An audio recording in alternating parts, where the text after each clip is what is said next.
So this session is going to be about how we can make arguments that exist in different frameworks to the normal ethical framework that debating usually operates under, which, as everyone knows, is basically a utilitarian framework where we just try and work out who's going to cause more suffering to more people.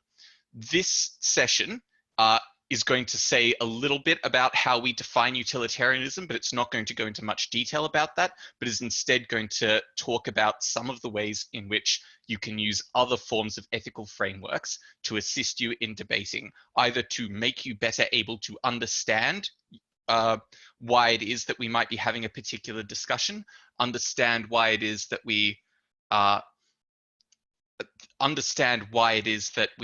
that your opponents are making a particular type of argument so that you can better respond to it, but also how you can make these arguments yourselves. I've tried to include as many examples from debates I have seen or been in or been recorded as I possibly can.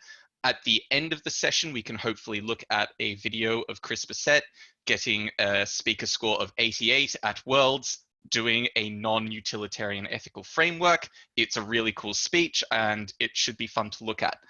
So the first thing I want to say about how you can think about these philosophies isn't really about any of those philosophies themselves, but instead a general note about how you do your own research and do your own prep in order to be able to make these arguments. And the biggest piece of advice that I can give you is simply this: collect cool phrases. Collect phrases that just sound cool, but make an ethical point that you might not normally be making. I have collected many of these over my career as debating, some of which I will be using in this session and that you can therefore steal from me. But then since I stole them from older debaters, I'm simply passing the torch. Phrases like, "that calculation is itself insidious," when you're talking about a utilitarian calculation about how to treat people. Phrases like, "governments should think of their citizens as more than simply a set of appetites to be satisfied," right? These are in many ways intuition pumps. They're in many ways simply nice bits of rhetoric, but ultimately a lot of your persuasiveness on these points is going to be based on your manner. It's going to be based on the way that you present these things in a way that makes your adjudicator feel compelled to buy into your particular ethical framework over others. So let's talk about what is utilitarianism briefly. Utilitarianism is a form of consequentialism. It is concerned about the consequences of an action rather than the qualities of the action themselves. It is in many ways an attempt to reduce morality to an equation. And right and wrong is simply based on the outcomes that that equation might give us. And the moral choice in any choice that we have before us is the choice that maximizes what is often called the general utility, or the greatest good for the greatest number. But what is the good? Mostly it's defined as happiness and well-being, but that also is a pretty nebulous definition. In most debates, there will be a general assumption about what the good is. The good is development for struggling economies. The good is LGBT rights. But it is worth thinking about what this debate is asking you to believe the good is, and whether or not it is possible for you to challenge that and change the debate from a mechanism-based debate into a values or outcome-based debate, because sometimes you can do that. Even still within the utilitarian framework of trying to get to the best outcomes, you can contest what those outcomes are. But you can also challenge whether you think that this is an appropriate calculus to make in the first place. So let's think about what some of the problems of utilitarianism are that mean that there might be gaps in it as an ethical framework that we can start filling with our case. The first and most obvious one, but one that is very important to point out in a debate, or at least some way to signal to your adjudicator, is that treating everyone as simply a means to an end, simply treating everyone as elements of an equation, just feels wrong. It goes very much against our instinctive morality, which tells us that treating people in this way is quite unsatisfactory. You need to lever the adjudicator's natural desire to think of human beings as human beings. Second problem, what defines utility? How do we make decisions to prioritize one type of utility over another? is a utility that happens very close to us more important than one that happens very far away, or one that's very concrete but happens to a few people better than one that happens in a more nebulous way but to lots more people? It's very difficult to make those connections. It's very difficult to make those definitions. And so you can leverage that as saying that that's one of the reasons why this ethical framework is unsatisfactory. It doesn't really get to the real ethical questions of how we might answer what is the good, what is that utility. It also doesn't quite satisfy us in terms of what we think of as the person. Does a person have an inherent value beyond simply their utility to others? And is there an endpoint to the utilitarian calculation? So for example, in this endpoint problem, let's say I kill a child to save 3 lives. Utilitarianism would say, well, that's good. You have saved more lives than you have taken. Therefore, the net amount of suffering works out in such a way that you have created good things. However, when I did this, I knew that one of the people I was saving was a prolific serial killer and is going to go on to kill again and kill many more people. So now utilitarianism is telling me, okay, your action was a bad action because the sum total of the outcomes of your decision is going to be more suffering for more people. Except there's a problem with that this serial killer is well known to only kill people who are about to commit gross corporate negligence that will cause suffering for many thousands of people. Well, now is my action good or not? Apparently, by making the decision to kill this child and save these 3 lives, these are the sorts of calculations that I have to go into. But there's a never-ending series of possible outcomes that might come from any of those calculations. Where do we stop? Where do we say my responsibility to calculate in this choice ends at this particular point in history? And if it doesn't end, if it goes on forever, then it presumably extends to the heat death of the universe where there is no utility for anyone and it all amounts to dust in the end anyway. These are some of the problems with utilitarianism, which makes it unsatisfactory as an ethical framework. But I'm going to focus on one specific one going through most of the rest of this session, which is objections to the instrumentality of people.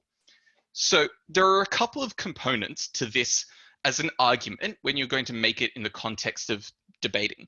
First is to point out that it is instinctively wrong to treat people as instruments of a social good rather than end of themselves. So this is again going back to it just feels wrong to be utilitarian in a lot of cases. The second thing that you need to do just as basic debating is point out that there might be alternatives to this action or alternatives to get an outcome that the other side is claiming is good. There might also be utilitarian reasons why we might object to the instrumentality of people or treating people as instruments. But there are other reasons why we might object to this that fall very much outside of that utilitarian framework. And the way that you can make some of these arguments is something like the following. There is a particular way that a human being should be thought of, as an ends and not just a means for the ends of others. It's based on the idea that we have a duty to others. And so the objection to the instrumentality of people is in many ways a form of duty ethics, or it's sometimes called deontology, that the ethical decision is the decision that most fulfills our duties to other people. For example, the state has a duty to its citizens to facilitate their well-being now, not to go out and limit the well-being of those people for a nebulous social aim. In other words, it might be wrong to imprison some people simply because it creates a greater social good later if those people don't deserve it, right? What we are doing there, where we make those sort of arguments, is creating a distinction. There's direct first-order harms, where you go out and hurt someone, you commit a harm upon another person, you interfere with them in some way, versus indirect second-order harms, where that interference has a flow-on effect that might cause some good later. Duty ethics is almost always concerned with those first-order harms, but not necessarily. You can push that further. You can say it might be legitimate for us to interfere for the basis of second-order harms, but other types of harms that are tertiary or that are even more diffuse, maybe those it isn't legitimate to calculate out, it isn't legitimate to think about, right? make a spectrum in your mind of these harms and of the directness of harms, and think about when it becomes legitimate and when it doesn't, and why, so that you can be clear to the adjudicator what the ethical framework of the debate is that you're trying to have.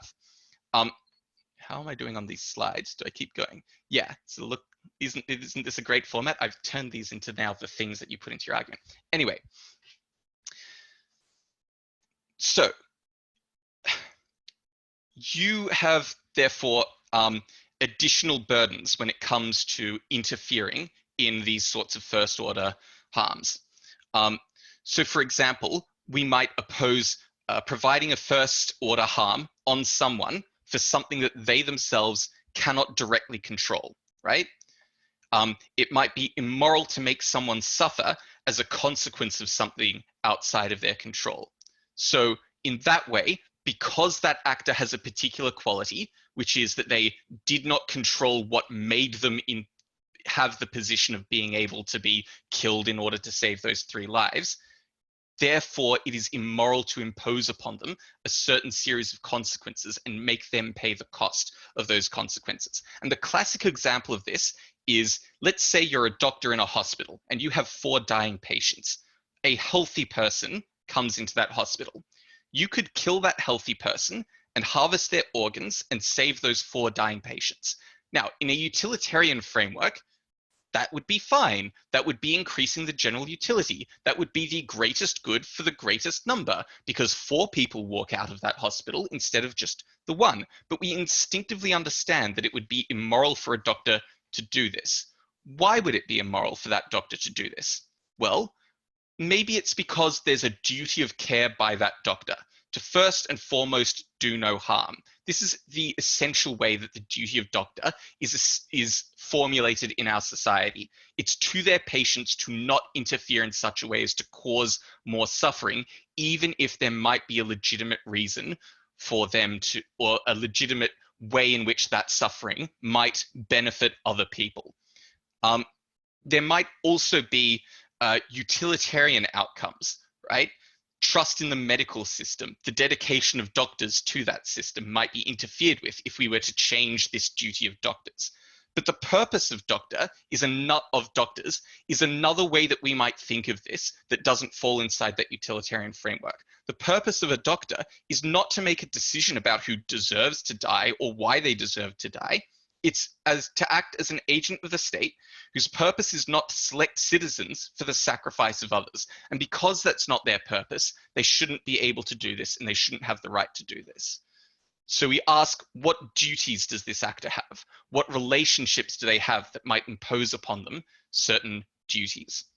My second example that I wanted to look at as a hypothetical here is the one that I've most commonly used in debating when I want to shift the debate away from an ethical framework.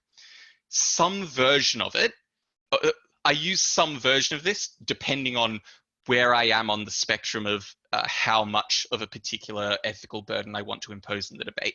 But it goes something like this.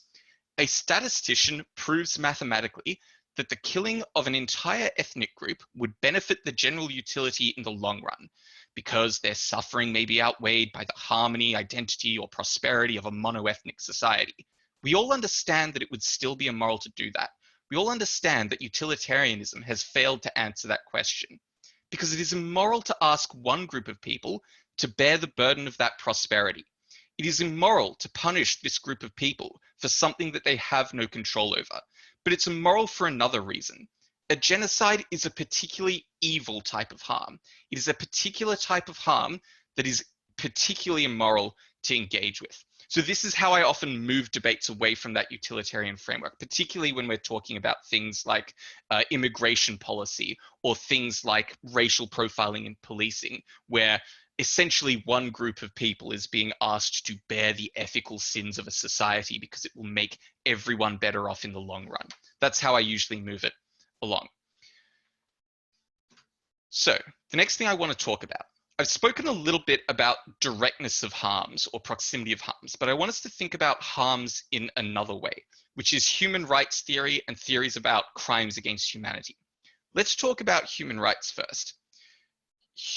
Human rights theory says that there is a series of things that are necessary for a person to be meaningfully a person, to be meaningfully human, to express themselves in all the way that humanness might entail. Obviously, this implies that there is this thing called humanness. Obviously, this implies that you have to defend what does entail humanness. But generally, it's things like food and shelter, political representation, the right to form a family.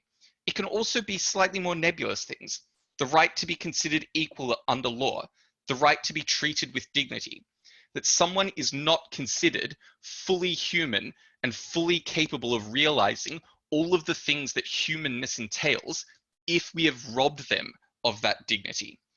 This helps us answer some of the questions that utilitarianism posed.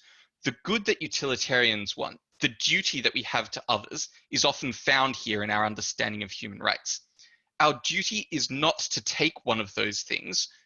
Our duty is to not go out and take one of those things. Or sometimes our duty might be to facilitate those things. It depends on what type of debate you're having. Again, form that spectrum. What sort of rights do we have a duty not to take? And what sort of rights do we have a duty to actively go out and provide to others? Pick your spot on that spectrum. Place your right on that spectrum. Defend its position on that spectrum. An example of this that I think is useful is a debate I was in a pre-Australs tournament. We were against USU1. We were proposing granting votes in US elections to occupied territories. So the debate was essentially about Iraq, right? And whether or not the people in occupied Iraq should have votes in US elections. One of the arguments that we ran is that it is immoral to make someone live under a system of government over which they have no control. That it is the right of every person to have a say in the power that controls them. And people fight and die every day because that right is more important to them than life itself. Now, there's a couple of things I'm doing there. Firstly, it's asserting this right. Secondly, it's trying to justify that right in terms of it has to do with the power that controls their life. But thirdly, it's to create a comparison with these rights, that the right to this sort of political representation is more important than the other rights that the other side might come up with, like the right to live, like the right to have food or shelter that might be easier to provide if we got to ignore the political will of this particular group of people. And because I've made that comparison, we get a lot further in the debate because we've shown that there is a legitimate way to value the right to vote over and above the simple utilitarian calculus of who gets food, who gets to live, etc. Right? Think about the types of harms that I mentioned when I went through that list earlier. The right to be considered equal, the right to be treated with dignity. Applying a utilitarian calculation to someone's rights isn't treating them with dignity. It is itself immoral to make that calculation. And this is where I use that phrase I talked about earlier. The calculation is itself insidious because it fails to value people in the appropriate way, right? So that even with beneficial outcomes, or even if everyone who dies as a result of our policy is a utilitarian themselves and goes gladly to the grave, sacrificing themselves because of the prosperity that they create, it's still immoral because you are creating a sense for everyone that their life is only a tool for the state to dispose of as they will, robbing them of the ability to conceive of themselves as a being of worth and dignity inherent to themselves, something that is beyond price, beyond calculation, and that cannot be traded away by any state actor or any other actor deciding to do this for them, right? So that's how I generally make these sorts of arguments in debating. And if we have time, we'll look at Chris Bassett essentially making this same argument. No, that's later. Unless, yes, objections to human rights theory. So there are some reasons why we might think that human rights theory has a series of flaws with it, and therefore can be responded to on the other side. Human rights are often in conflict, and the question of how do we balance conflicting rights to one another is extremely difficult. It is, however, sometimes very useful to frame the debate around that conflict of rights. This debate is about how we balance the right of one group to do something versus the right of another group to do something. Framing the debate in that way can often put the debate on moral questions or questions of worthiness or questions of worth that might make it easier for you to win the debate. So think about how you might use that, especially if you're closing half and want to make the debate about your ethical questions, right? But there are other critiques of human rights. For example, if we can trade these rights, if one of these things can be traded off against another, and we can decide which of them is more important, then we're still making a calculation about people's rights. You can trade them off. They are instrumental in that way. We also have enormous disagreements about what those human rights are. Some people think that their right to freedom of speech is worth dying for, but that doesn't mean that everybody thinks that. Some people think that economic security is more important than political rights, but other people don't. So there doesn't appear to be the universal good that maybe we were looking for in our human rights theory. It often devolves into that type of relativism. But there's also the practical objection, which is that attempting to live without ever interfering in somebody else's right, or attempting to construct a state that always guarantees everyone's rights, is practically impossible. And you can look through policies where we trade off against the instrumentality of people all the time. So for example, we take away the right of somebody to drive, even if they have not hurt somebody, but just because they are statistically likely to hurt someone, by licensing that driving, or by criminally prosecuting them when they drive under the influence of alcohol. That is a type of instrumentality, right? And we do this all the time. And so our instinctual morality would seem to suggest that those sorts of treatments are actually reasonable in a lot of circumstance. And this is how you might get around those types of human rights theories and debates. The next thing I want us to talk about is crimes against humanity. I highly recommend the book Crimes Against Humanity by Jeffrey Robertson, not just as a very, very thorough guide to the theory of crimes against humanity, but also as a good set of case studies and examples of where international interference to preserve human rights has gone right and has gone wrong. It's a really cool book.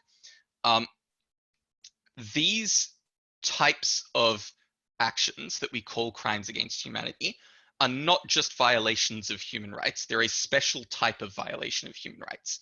Violations that are so enormous, so egregious, and so evil that they degrade the very idea of what it means to be human. That the concept of a human being having the capacity to do this thing is immoral. Its very conception is immoral, and it confers upon all of humanity that immorality because it degrades that humanity in and of itself.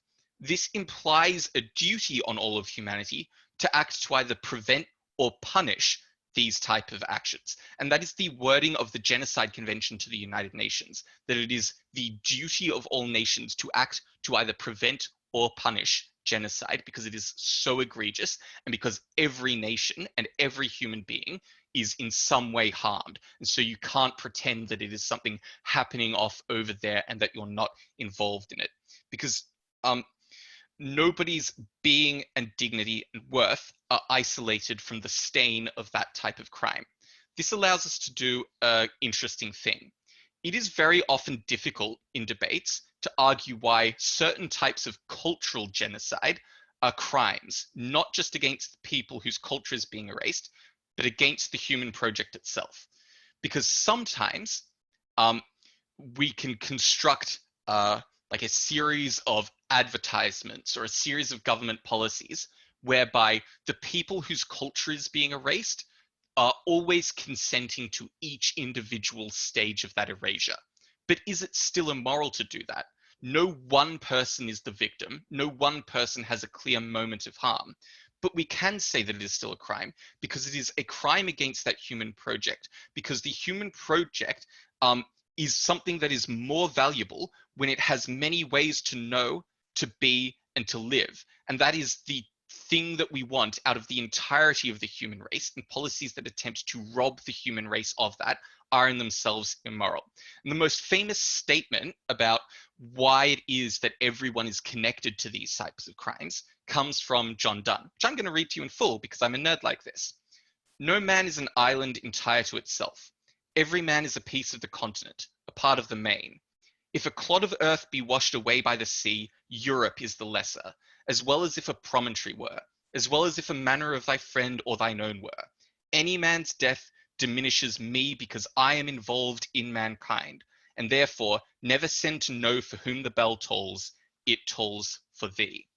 And what he's arguing there is that when there is a genocide, when there is this type of crime, you can't say that it's to somebody else or that it's not me or my people who are being attacked, because it is you.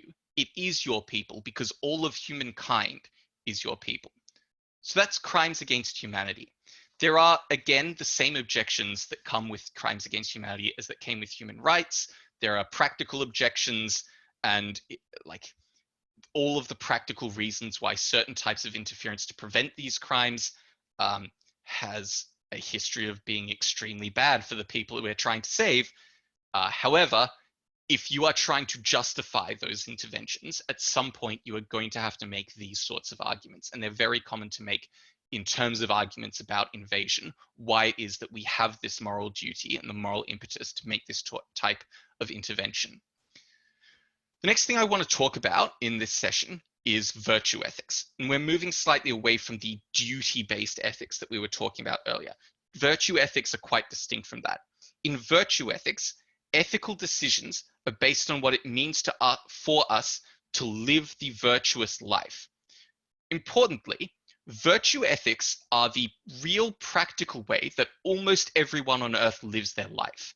Almost everyone makes their ethical decisions based on those decisions conforming to what they think of as being a virtuous person in themselves. It is the ethical basis of practically all religions. So for example, when a Christian makes an ethical decision, they ask themselves, is this outcome, or is this thing that I am about to do what it means to be a good Christian? Is this acting in accordance with the teachings of Christ? What this in essence means is that in virtually every debate where you are asked to be a specific human actor, so for example, the semifinals at Vic Cup where you were asked to be a specific preacher, virtue ethics are an enormous part of that decision making and how you should think of how that actor is going to make their decisions, whether or not they conform to a particular set of ethical frameworks. So why is it that virtue ethics are necessary? What are their advantages? Well, they get us around our timeline problem in an interesting way. I cannot control the consequences of my actions once those actions are out in the world. I cannot possibly calculate what the outcome of them will be. I cannot know whether or not my action is going to do in the grand sum total of human history more good than harm. All I can work out is whether or not I am making a good decision based on my own consideration of virtue. And it also answers extremely fundamental questions that are otherwise extremely difficult to answer. So for example, why should I vote? Right? In Australia, obviously I'd be fined if I didn't, but in America, why should I vote? There has never been a presidential election in America, and there never will be a presidential election in America that comes down to one vote, where the one vote that I cast will be the thing that decides the next presidency or the thing that decides the future of that nation. So when I am in that polling booth and there is a voting card in front of me, why don't I just scribble on it? Why do we all understand that the ethical decision is for me to cast my vote based on what I think the state should be? Why is it virtuous for me to do that? Well, it's not because of any outcomes. There is no conceivable outcome that we're really changing here. It is instead about what it means to be a citizen, to participate in society, and that it is a virtuous citizen that is engaged with the social questions and that engages with the process of democracy. And so we change a collective action problem because everybody acting virtuously would have that change, right? And you are part of that collective making that virtuous action. The debate that I have most seen this relevant in, and I say most seen this relevant in, every time this debate comes up, the side that does not make this argument basically just loses the debate because they can't make any arguments. And the debate is whether or not you should boycott music that you enjoy listening to because the person who created that music is problematic, right? Your like few microcents from Spotify that goes to this artist are irrelevant to their bottom line. There is no conceivable practical outcome to you deciding to remove that from your private playlist. However, as a virtuous person, you are somebody who should make a stand against that person and their conduct. And therefore, it's possible that maybe you shouldn't listen to this music, irrespective of whether or not you would enjoy listening to it and it having no other utilitarian outcomes. Where am I going? Okay. There are other forms of virtuous life, and you can be creative in terms of how you're going to define what that virtue is. Okay? And one of the things that you should be doing when you're interacting with people, when you're reading books, is finding people who have different conceptions of virtue and thinking about how you might use them in a debate. So, in the final round of UNSW IV, we were against Angud, Vincent Chang, very, very good debaters, Worlds Grand Finalists. I think Angud actually won Worlds. I was with a novice. We needed to get at least second to break. The topic is, you are a middle income, average intelligence, kind of dull person with no prospect of an interesting life. You can choose to be placed into a permanent dream world of your own construction with a 1% chance that you would instead be placed in a nightmare world. All right? A very interesting topic, but it is a topic that exists nonetheless. We're opening government. Combined with some cool modeling to get around some of the problems of this, our case is based out around controlling what it means to live a meaningful life, right? Meaningful, slightly different to virtuous, but it's still a type of virtue ethics that we're talking about here. And what we argued is that we as a being, as a human, are alive and then dead. There's no meaning to the universe. Objective truth is denied to us by the wall of bias. We're just a collection of atoms, a collection of fundamental forces coming together moment by moment and dissipating. In that context, what does it mean to live a meaningful life? We think that that life, a life lived truly, in its most human and most meaningful sense, is the life that most filled those moments with newness, sensation, experience, challenge, phenomena. It is the life that burns always with a hard and gem-like flame of intensity, of ecstasy of thought and passion and experience. And that is only possible in this dream world. And if you want to know about that 1% chance that we're going to be living in a nightmare world, the nightmare world is the world of averageness, of dullness, of mediocrity in which we already find ourselves. There is nothing to lose here. We got the second in that room, partly because closing fucked up their case quite badly, but we got the second in that room and we broke at that tournament because we went out and we defined very, very strongly what it means to be a virtuous human. Now, how did I come up with that argument? I came up with that argument by being a nerd that reads like essays on the Renaissance by Walter Pater, in which he made this argument as the basis of what he thought of as a new aestheticist philosophy. And because I'd done that, I can transpose it into debating. But it kind of does take me looking for those things and thinking about what sort of topics might I be able to use them for? How might I be able to use them in debating? But it does get you wins when otherwise you might not be able to do this. But this also tells us a little bit about some other types of virtue ethics that we can look at. And one of the most common is life lived in its truest capacity. This is an argument that somebody's life is best lived when it is free from the influence of others. This is a common argument made in favor of LGBT rights or against advertising influence or stifling the free speech of certain groups, maybe religious groups, because they are trying to influence the personality and personhood of various people.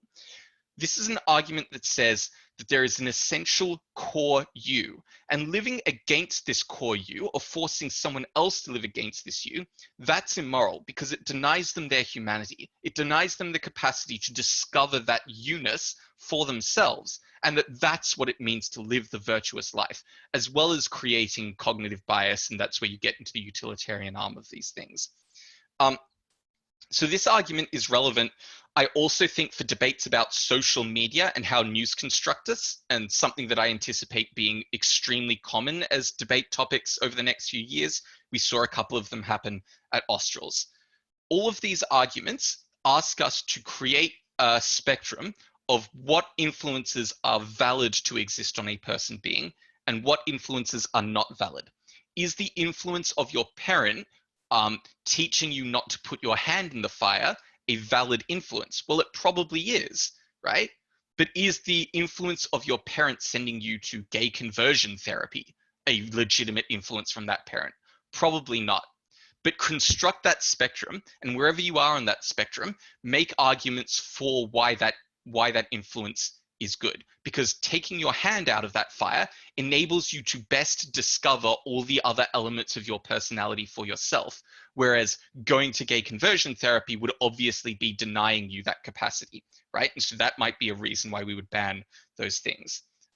If you are opposing somebody who is making these types of arguments, you do not necessarily need to accept that there is a single core true you, that there is anything about a person that is inherent to them, other than the constructions of society and genetics or whatever it is, but they are still constructions, and none of them are more or less legitimate than the other. Or you can use that argument to shift where on that spectrum the adjudicator wants to fall by saying all of these things are quite analogous to one another and therefore aren't illegitimate in the way that the other side is trying to claim. This gets me on to my third last slide, something like that. I made these in a hurry, which is about the nature of truth and whether or not truth in itself has value. Because this is an argument that I've seen a lot of teams try to make and a lot of teams fail to make. And it's one that's kind of vexed me. And I'll get onto why it is that I find it vexing. So for example, in our dream debate, why might we care about living in a world that is the true world, even if that world is unpleasant? Even if in our dream, we thought that the dream was real, why might we, before getting to there, care that the next portion of our life will essentially be a lie? There's a couple of things that you need to defend. You need to defend the idea that objective truth either is possible or not possible, but that it's possible to trend ever closer to objective truth, or that the desire to seek truth itself is a virtuous desire and a virtuous life and a meaningful life, or that the truth or falsity of an experience or idea or a statement is what makes that thing valuable in and of itself. It's hard, however, to grasp or explain exactly why the truth or falsity of an experience is the important thing. But there's a couple of things that we might say. We might argue, for example, that meaning has to come from outside of ourselves. A meaning that we just decided one day to place on a particular type of experience or an idea isn't real meaning, because we could have as easily placed that meaning on something else, on anything else. And if what we place it on is arbitrary, then it's clearly not meaningful. So the meaningful experience has to refer to something outside of our own minds. And that thing outside of us is the thing that continues to exist even when we stop believing it, which is truth. So that when I ask about the qualities of experiences that make them meaningful, truth must in some way be present. That is the best shot that I have been able to come up with about why truth in and of itself is meaningful. I remain, however, unsatisfied with it. This is kind of my own homework, is to try and find these sorts of arguments. But it's worth thinking about, and it's worth you investigating this and trying to come up with your own answer about how you might want to defend truth as a value or as a virtue. All right. At the end of this then, I am going to very quickly run down how you might go about defending utilitarianism from teams that are making this type of attack. And the example I'm going to use in this is the grand final of, I think, Challenger Cup from many, many years back. We drew opening government. The topic was, a magic button appears before you, and you know with absolute certainty that if you press this button, half of humanity selected at random will die, evaporating into nothingness. In other words, that as Thanos, we'd click our fingers, the Infinity War topic, right? Not to spoil the ending for a movie that came out many years ago, right? So we're opening government. Obviously, we have to make the argument that a utilitarian, like in some utilitarian sense, the world will be better. We did this with clever arguments about development and population curves and those sorts of things. But even when we do that, it still feels really, really wrong to press that button. So how do we defend that on the ethical sphere? Firstly, we needed to set up that we are talking about a long-term thing. So every time we spoke, we were speaking about what humanity will look like 100 years or 200 years down the track. We always pushed the debate into that long-term consideration of outcomes. But the next thing we argued is that we don't care what causes people to die. We don't care what the origin of the cause of people dying is. When we think about the morality of people dying, it's the death part that's important. Death is wrong because of the suffering that it entails, because it is the potential of a life that has been snuffed out. It isn't wrong because somebody close to the person was the cause of that death, or the death was caused by irrevocable climate change catastrophe caused by overpopulation. That's not the important part. The important part that someone was dying. And so we can make a decision about who dies and who doesn't, trading off one for one. But the next thing we argue is against what's called the acts omissions distinction. We argued that inaction is the same as action from an ethical sphere. It is still making a decision that will cause a certain number of people to die, and a knowable number of people to die. And when you're doing that, even if your decision is to fold your hands and not press the button, you are still making a decision that will condemn hundreds of millions of people to death by climate change and overpopulation. And you cannot walk away from the ethics of that. And finally, you cannot just simply decide that those people who will die as the inevitable consequence of climate change should be made to die, to suffer, to go through the pain and anguish of what that climate change will entail, simply so that we can decide that we were virtuous, simply so that we can sleep at night, so that we can pat ourselves on the back. We think that this decision has been placed before us, and because it is placed before us, we must make the decision that most prevents the most amount of suffering and creates the greatest good that we possibly can, right? And so that's how you might defend that sort of hardcore utilitarianism when you need to. All right. This slide goes back to that sort of components of how we make an objection to the instrumentality of people.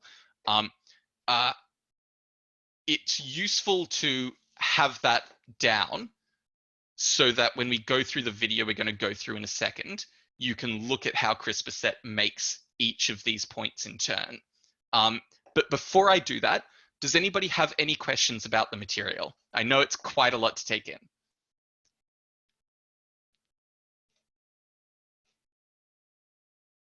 I do. Mm-hmm. The big question is, like, how often do you expect to need to not rely on utilitarianism, though? Because I tend to just do it and it works out most times. So I would suggest, like, if you want a percentage of debates, maybe 1 in 10 will be explicitly about this, but that these types of ethics can be useful in much more than that.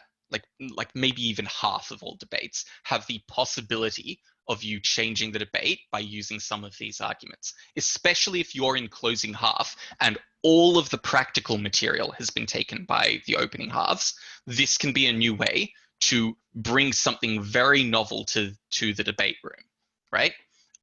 So for example, at Vic Cup, which I did a few weeks ago, the first round topic about shaming people, we were opening government. One of the arguments that I made from Deputy PM is that it is immoral to deny people the right to shame their oppressor. And I argued that shame is essentially saying you have done something that violates the fundamental fairness of the world. And when you say that somebody should be ashamed of what they're doing, you are expressing that. And it is immoral to tell people that they shouldn't express that, because that is a fundamental part of their humanity, right? And interestingly, in that room, not only was this argument responded to badly, it wasn't responded to at all. It was simply treated as like a blank void in my speech until the adjudicator spoke and gave us the win, in large part because of that argument and because it was unresponded to. A great deal of the value of these arguments is that they are uncommon. People don't make them often. People don't know how to respond to them. And as a result of that, you can get wins that you otherwise wouldn't. Any other questions? I can't see people's cameras to know if people are. All right, so we can stop the recording here, Peter, and we can just